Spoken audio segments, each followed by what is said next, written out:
Good morning, ladies and gentlemen. I'm Meadsy69 and welcome back to channel. Today we are going to be looking at the T110E4, the American TD in tier 10. Now, I feel so sorry for the E4 because all the other tanks around it are either getting buffed or they're getting OP consumables, i.e. the speed boost. However, this has just been completely left alone. It's not a bad tank. I mean, I like the E4. It's not a bad tank at all. And for a while, I had my most ever damage in this tank at 7,700. And I have beat that now with the Death Star. I used to like it, but over the last few months with the new tanks that are coming and the new consumables, this just feels left out and it just doesn't feel as strong as the rest of them. I mean, its counterpart in the E3, I would definitely pick the E3 over picking this. Yes, the E3 doesn't have a turret, and this does, but the E3 has a speed boost now, not the speed boost consumable, but it had a speed buff that pretty much goes the same speed as this tank now, whereas this hasn't got the armor. And the E3 has. And the big difference between this and the E3 is that hatch on top. The E3's hatch is almost unpennable unless you RNG is on your side and you do manage to penetrate it. But 9 times out of 10, if someone shoots your hatch on the E3, you are going to bounce, unless you are me. Like, I seem to never bounce them, but yet when I shoot against it, I never pen it. Whereas the E4, the hatch is actually really, really weak, and everyone can penetrate you. If you go hold down, they're going to shoot your hatch, and they are going to do damage. Whereas you can't do that on the E3.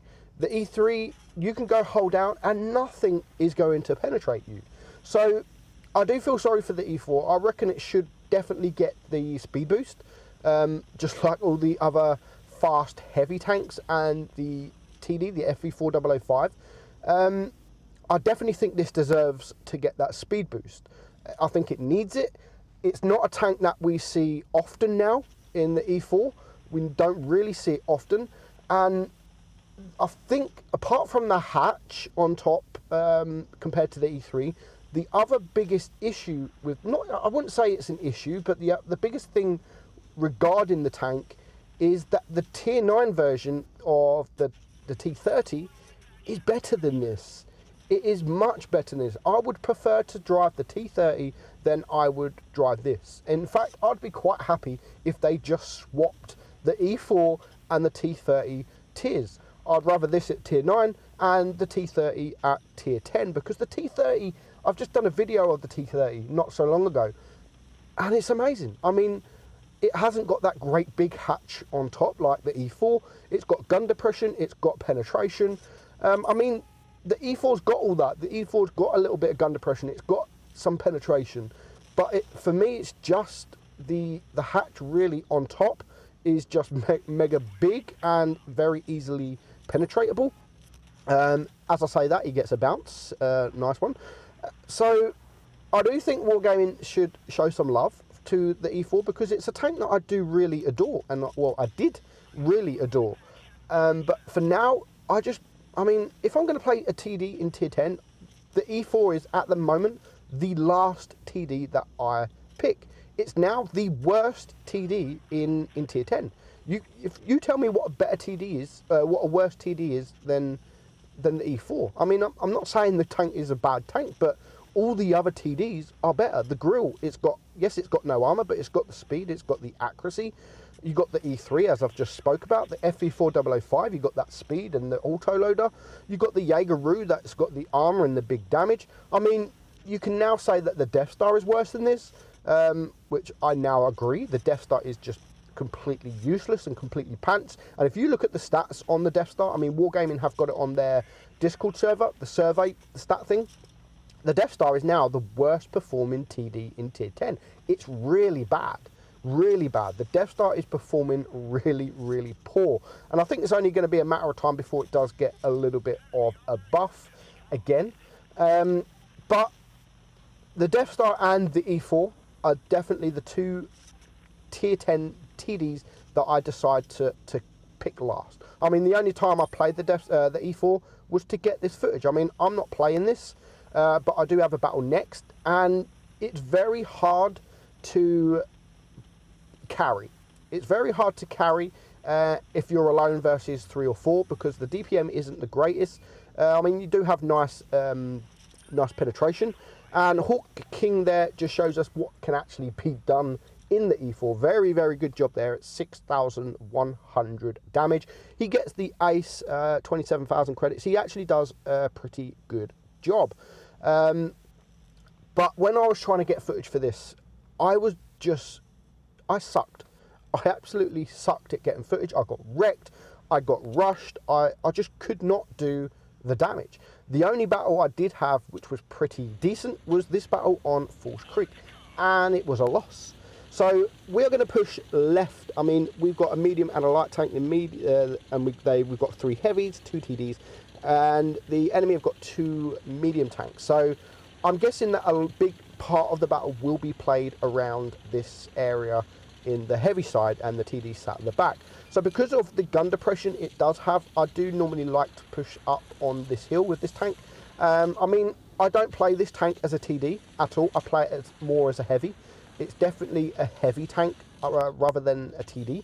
So we are now keeping these tanks open. The E5 there, we do get a nice 662 damage done to the E5, 682, sorry.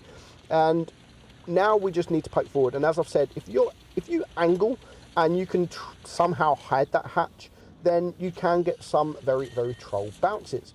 But I believe if I was in the E3 this battle, I did the exact same thing, I reckon I could have got over 7,000 damage easy, and I maybe could have even won. So at the moment, the E50M has capped C. I mean, the enemy have capped A, sorry. So I know that they are flanking around. But I need to keep here because I know that there is a few tanks here. Here's the E5. He's going to poke a little bit forward. We do get a low roll, not even 600 damage into that E5, but we do bring him down to a 1-shot. And as you can see, there's a VK, and there is a T57 heavy, and the Death Star. There's a lot of tanks around here. In fact, the only tanks to the right are medium tanks. So I really, if I can, I really want to deal with those medium tanks. And there's an E3 as well. So I do keep looking to my right to see if I can get any shots off. Can't quite get the STB, but I don't want to come up and expose myself because I know that that Death Star was trying to flank and around. The worst thing I do is want to look away and the Death Star HE'd me. The E50M takes out our 215B, and now I can get some shots off. And I bring as I do, I get wrecked by the VK. So perfect timing for that VK to poke up and get a shot on me. And that could have been actually the difference between winning and losing this battle. That moment that VK poked up. So I know now that the STB is a 1-shot, and I know they are coming round. But I want to help my tanks here. The grill has just gone full YOLO mode. I mean, we've got 3 tanks down now. It's 4 against 7, and a grill just goes full YOLO mode. What a complete idiot.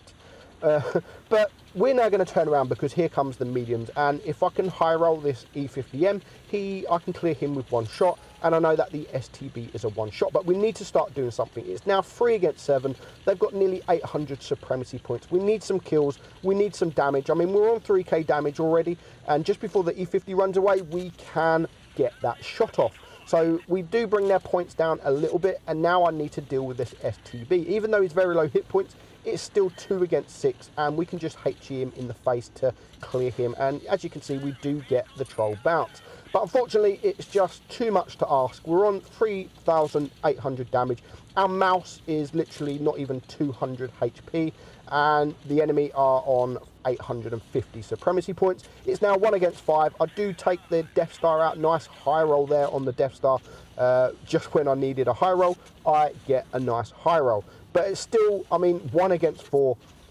We do get a nice shot there on the T57. We do block a shot, but we do take a very nasty shot as well. So now we're on 5.2k damage. This E3 is a full hit points. We do get 1 shot into him. We can take a shot. And again, we're not going to bounce anything. No way. He is shooting HE for some reason. so that keeps us alive just a little bit longer. And as you can see, we just can't do nothing to this E3. When he's face hugging us, we can't do absolutely nothing. I do get a final shot there on the T57 Heavy, and I get killed by the E3. But we gave it a good go. I mean, 3 kills, 6,400 damage, and it wasn't worthy of an ace. So that is the T110E4. It used to be a really good tank, and I'm sure it is still a good tank, but at the moment, with everything getting buffed around it and everything changing around it, it's just been left alone, and I think it deserves a little bit of love. Hope you enjoyed the video, guys. I'm Meadsy69, and I'll catch you soon. Bye-bye.